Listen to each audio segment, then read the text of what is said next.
और जहां तक मेरी आवाज जा रही है, मैं आप तमाम लोगों को अंबेडकर जयंती की ढेरों शुभकामनाएं देता हूं।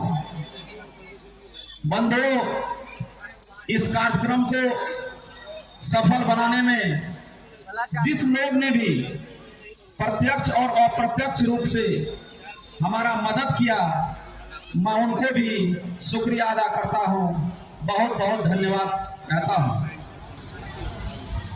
अंतिम में मेरे लिए बोलने के लिए कुछ खास बचा नहीं है। जो भी महत्वपूर्ण बातें थी सभी हो चुकी है।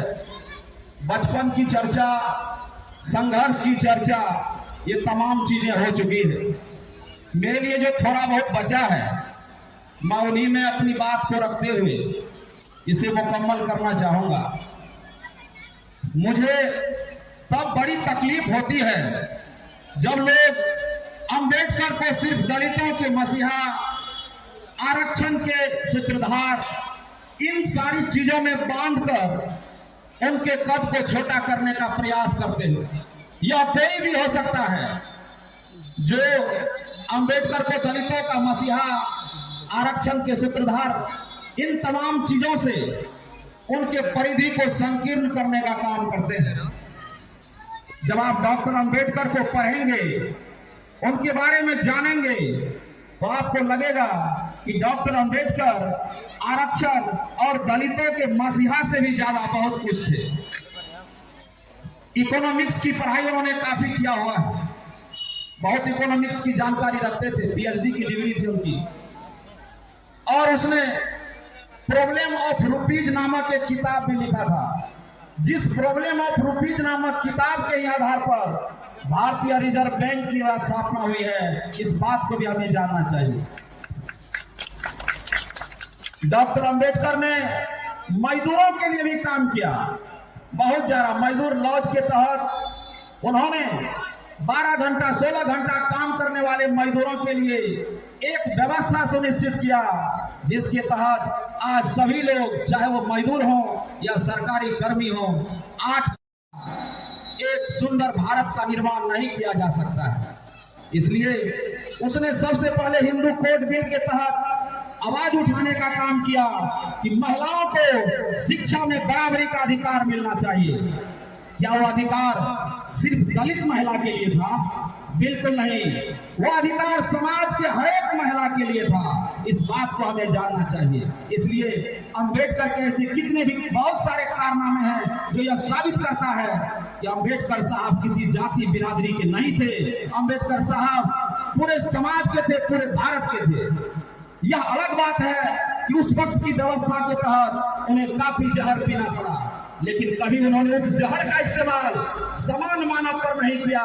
सबसे वो प्रेम करते थे और हमेशा लोगों के लिए संघर्षरत थे।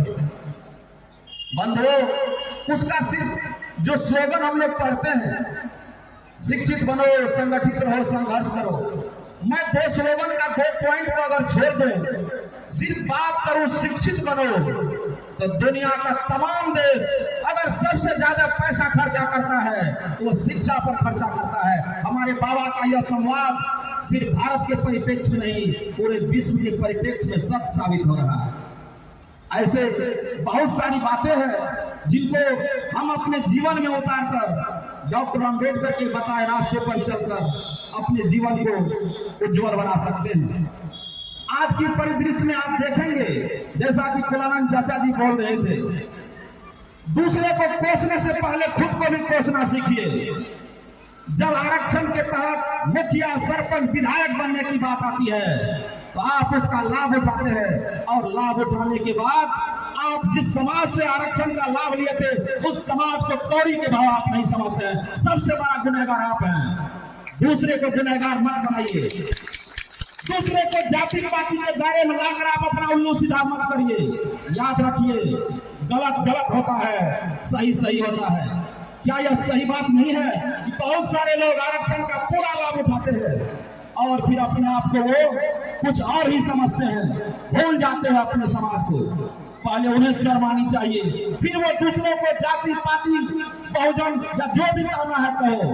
पहले खुद को संभालिए, फिर दूसरे को नसीहत दीजिए। ये मैं हमेशा से बोलता हूँ और बोलता रहूंगा। इंसान के अंदर गड़बड़ी होती है, किसी धर्म मजहब के अंदर गड़बड़ी नहीं होती है। अगर मेरा कोई दोस्त है, वो किसी भी जाति से है, अगर वो मुझे प्रेम करता है तो मेरी मानवता कहता है कि वह मेरा दोस्त है। सबसे ऊपर उसका रहेगा, सबसे ऊपर उसका विधि व्यवस्था रहेगा, उसके बाद ही कुछ होगा। जाति और धर्म मजहब अपने जगह ठीक है, लेकिन सिर्फ जाति धर्म मजहब और पुरानी बातों के आधार पर हम किसी व्यक्ति को कोस नहीं सकते हैं। क्या हर एक जाति में बुरे लोग होते हैं? क्या हर एक धर्म में बुरे लोग होते हैं? बिल्कुल नहीं। जाति धर्म मजहब अपनी जगह है, इंसानियत अपनी जगह है। जब तक हम इंसानियत के साथ रहेंगे हमारा कल्याण होगा और समाज में एक स्वच्छ समाज का निर्माण होगा। हम दूसरे को कोस द्वारा रेणु साहित्य मंच की ओर से अरविंद पासवान को सम्मानित किया जा रहा है। आपको ताली बजाकर स्वागत करें और यह भी जान ले, यह एक उभरता हुआ उद्यमन लेखक है। 2-3 किताब इनकी प्रकाशित हो चुकी है, नेट पर भी है, और हमारा भरगमा जो है इसका भविष्य है। वह ऐसे